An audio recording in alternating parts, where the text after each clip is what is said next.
Good morning students. In this video we will discuss chapter number 24, that is the plastic pollution. So let's start with the reading of this chapter. Today plastic pollution is the major environmental issue in our country as well as other countries of the world. Plastic pollution creates different kinds of problems such as, ठीक है, आप सभी को पता है कि plastic क्या है. प्लास्टिक आप सभी ने देखी है और हम डेली लाइफ में बहुत सारे प्रोडक्ट्स हैं जो प्लास्टिक से बने हुए हैं उसको यूज़ करते हैं, चाहे वो आपका पेंसिल बॉक्स हो, चाहे वो आपका टिफिन्स हो, बॉटल्स हो, प्लास्टिक बैग्स हो जिसमें आप शॉपिंग करके लाते हो. All these are made up of plastic, ठीक है. लेकिन वो जो प्लास्टिक है अब हमारे इन्वायरमेंट के लिए एक मेजर इशू बन चुका है, ठीक है. क्यों हमारे इन्वायरमेंट के लिए और बहुत सारी कंट्रीज के लिए क्यों बन चुका है, क्योंकि अब प्लास्टिक के कारण बहुत सारी प्रॉब्लम्स राइज हो रही हैं. सो कौन कौन सी प्रॉब्लम्स हैं? When plastic is burned they infuse the air with toxic fumes, ठीक है. जब कभी हम प्लास्टिक को बर्न करते हैं, बर्न में जलाते हैं, तो क्या होता है उसमें से बहुत सारी डेंजरस गैसेस निकलती हैं और वो एयर में मिक्स होके एयर को टॉक्सिक कर देती हैं. टॉक्सिक मीन्स जहरीला कर देती हैं. Next is plastic bags litre the landscapes, ठीक है. जो प्लास्टिक बैग्स हैं अगर हम उसको इधर उधर डिस्पोज ऑफ कर देते हैं, फेंक देते हैं, तो वो जिस लैंड पे पड़े रहते हैं, जिस सॉइल पे पड़े रहते हैं, उसको क्या कर देते हैं, उसको ख़राब कर देते हैं, उसको इनफर्टाइल कर देते हैं. मीन्स अब उस पर फिर कोई क्रॉप ग्रो नहीं कर पाती.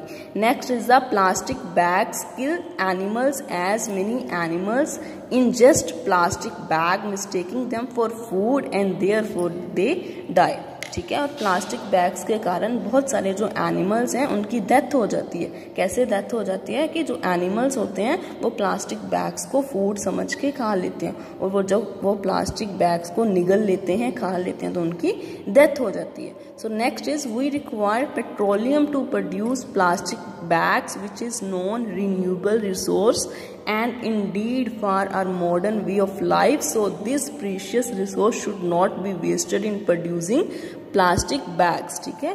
तो आपको ये तो पता ही होगा जो प्लास्टिक है वो मैन मेड थिंग है. मैन मेड थिंग मीन्स जिसको मैन बनाता है, नेचर ने नहीं बनाई, गॉड ने हमें प्लास्टिक नहीं दी. तो प्लास्टिक बनाने के लिए हमें क्या चाहिए? पेट्रोलियम, ठीक है. जो पेट्रोलियम है वो कौन सा रिसोर्स है? Non renewable source. Non renewable source means अगर वो एक बार ख़त्म हो गया तो फिर से वो हमें नहीं मिलेगा. सो इसलिए जो पेट्रोलियम है वो हमारे लिए बहुत ही प्रीशियस है और हमें उसको प्लास्टिक बनाने में वेस्ट नहीं करना चाहिए. So the next is the following steps should be taken to control plastic pollution. अभी आप सबने पढ़ लिया कि प्लास्टिक के कारण कौन कौन सी प्रॉब्लम्स हो रही हैं और अब हम पढ़ेंगे, हम इस प्रॉब्लम्स को हम पढ़ेंगे कि इन प्रॉब्लम्स को हम कैसे कंट्रोल कर सकते हैं. The first solution is we should use cloth and paper bags to carry things in place of plastic bags. हमें प्लास्टिक बैग्स की जगह कौन से बैग्स यूज करने चाहिए? क्लॉथ और पेपर बैग्स. वो बैग्स यूज करने चाहिए जो क्लॉथ से बने हों और जहाँ फिर पेपर से बने हुए हों. States government should make laws to check the use of plastic bags and polythene bags. जो स्टेट गवर्नमेंट्स हैं उनको भी रूल्स बनाने चाहिए ताकि वो चेक कर सकें प्लास्टिक बैग्स या फिर पॉलीथीन बैग्स का ज़्यादा यूज़ ना हो. We should aware people about the harmful effect of use of plastic bags. जैसे कि अब आपको पता चल गया कि जो प्लास्टिक है वो हमारे लिए कितना डेंजरस है. ऐसे जब आपको पता चल गया तो आप जिनको जानते हो, अपने फ्रेंड्स को, अपने जो एल्डर्स हैं उनको बताओ ताकि वो भी प्लास्टिक का यूज़ बंद कर दें, ठीक है. So which of the following bags you should use and why. अब आपने बताना है कि इन तीनों बैग्स में से आप कौन सा बैग यूज़ करोगे और क्यों करोगे. So options are cloth bag, paper bag and plastic bag. बेटा आप क्लॉथ बैग भी यूज़ कर सकते हो, पेपर बैग भी यूज़ कर सकते हो, लेकिन अगर हम प्लास्टिक बैग यूज़ करेंगे तो इन्वायरमेंट पोल्यूशन होगा. सो हमें प्लास्टिक बैग का यूज़ कम करना चाहिए. सो हम आंसर में वाई का आंसर क्या देंगे? Because they are recyclable and biodegradable and pollution free. हम पेपर बैग और क्लॉथ बैग का यूज़ इसलिए करेंगे क्योंकि ये रिसाइक्लेबल हैं। रिसाइक्लेबल मीन इनको फिर से यूज़ कर सकते हैं, बार बार यूज़ कर सकते हैं, और बायोडिग्रेडेबल हैं। बायोडिग्रेडेबल मीन्स वो चीज़ जो अपने आप, अगर आप उसको फेंक भी दोगे तो वो किसी चीज़ को गंदा नहीं करेगी, अपने आप ही ख़त्म हो जाएगी। That is known as the biodegradable and pollution free. So did you know plastic are और प्लास्टिक इज नॉन बायोडिग्रेडेबल। ठीक है, जो प्लास्टिक है वो नॉन बायोडिग्रेडेबल है। इसका क्या मीनिंग है? आपको ये तो पता है कि प्लास्टिक मैन मेड थिंग है, और जो भी मैन मेड थिंग होगी वो क्या होगी? मोस्टली नॉन बायोडिग्रेडेबल होगी। नॉन बायोडिग्रेडेबल मीन्स वो अपने आप ख़त्म नहीं होगी। अगर आप प्लास्टिक के टॉयज, उसके बैग्स को फेंक भी दोगे तो वो कितने ईयर्स के लिए वहीं पे पड़े रहेंगे, बिल्कुल भी ख़राब नहीं होंगे। सो उस चीज़ को हम क्या बोलेंगे? Non biodegradable. So the decomposition of plastic bags takes about 1000 years. अगर हम चाहते हैं कि जो हमने टॉय फेंका है वो कितने सालों बाद ख़त्म होगा, वो कितने साल लेगा? 1000 years. So the next topic is environmental pollution. ठीक है, लास्ट चैप्टर में हमने पढ़ा था कि प्लास्टिक पोल्यूशन क्या है। अब हम पढ़ेंगे कि एनवायरमेंटल पोल्यूशन क्या है। So first is the global warming. So first question is what is the global warming?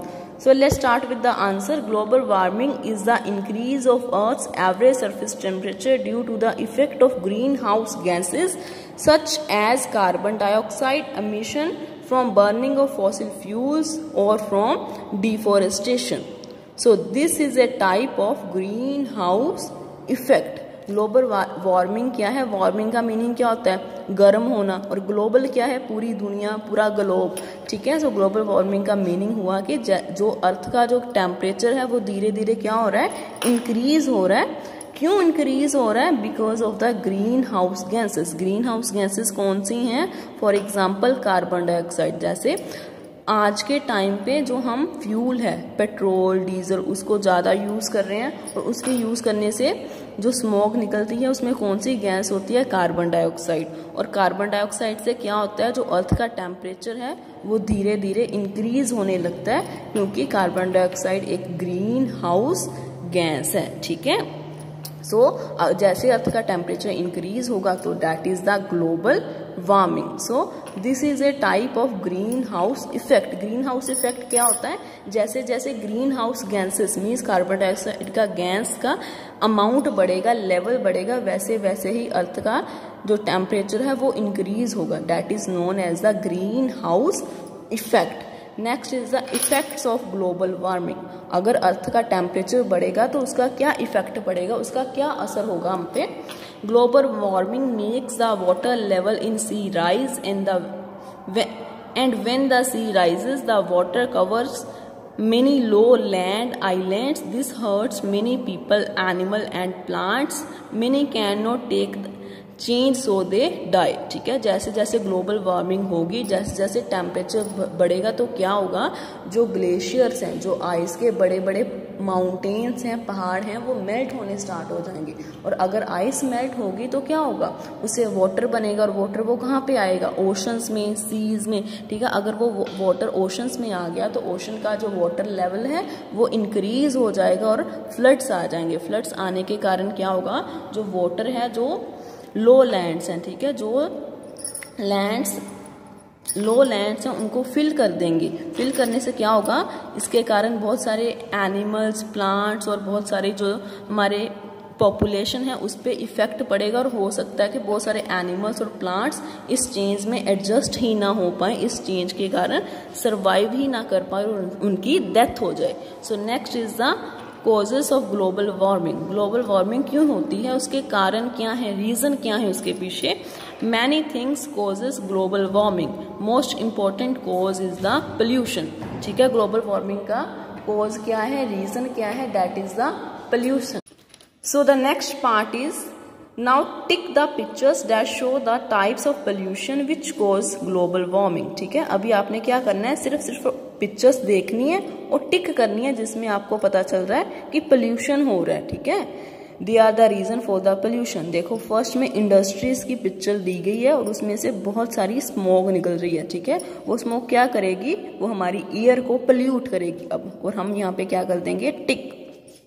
Same way में यहाँ पे बहुत सारे व्हीकल शो किए हैं, बहुत सारी कार्स शो की हैं और उनसे क्या निकल रही है, बहुत सारी स्मोक निकल रही है, वो फिर से एयर को पोल्यूट करेगी। लेकिन थर्ड पिक्चर में क्या है, बहुत सारे प्लांट्स हैं, बहुत सारी ग्रीनरी है, ये पोल्यूशन कोज नहीं कर रही, इसलिए हम यहाँ पे क्या लगाएंगे, क्रॉस।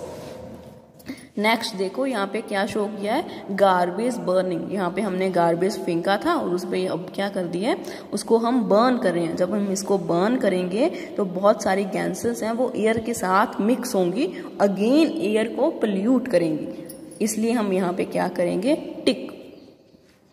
इस पिक्चर में क्या है, इस पिक्चर में वो प्लांट्स को प्लांट कर रहे हैं, ठीक है, न्यू प्लांट्स ग्रो कर रहे हैं, इसलिए यहाँ पे हम क्या करेंगे, क्रॉस लगाएंगे। नेक्स्ट पिक्चर में क्या शो किया है कि इस लैंड पे पहले बहुत सारे प्लांट्स थे लेकिन किसी ने इन प्लांट्स को कट कर दिया है, ठीक है। जब हम प्लांट्स को कट करते हैं that is known as a deforestation. Deforest करने से भी क्या होगा, हमारा इन्वायरमेंट पोल्यूट होगा, इसलिए यहाँ पे हम क्या लगाएंगे, टिक।